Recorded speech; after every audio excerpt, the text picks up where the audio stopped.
Ano ba ang hinihintay nyo sa SONA? State of the nation. Pagka ganun, ang mas importante, ano ba lagay ng ating bansa ngayon?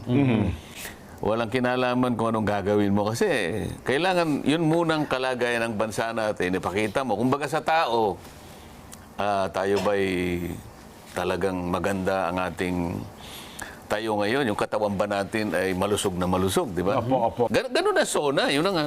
Oo. Ipakikita niya ngayon, anong kalagayan ng ating bansa, di ba? Pag sinabi mong State of the Nation Address, SONA. Opo. O, hindi sana, di ba? SONA. Nagiging sana ho eh. Kung sana, madali yun eh. Sana walang karamdaman ng ating bansa. Di ba? Opo. Sana ay nakakakain lahat ang tao. Wala sanang nagugutom. Di ba?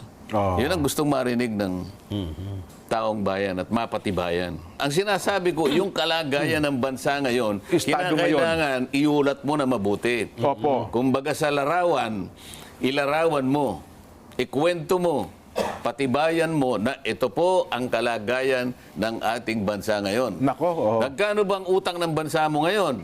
17 trilyong piso. Gusto kong malaman, maipaliwanag mabuti, maipakita sa tao, ang kabuuan ng kalagayan ng bansa mo.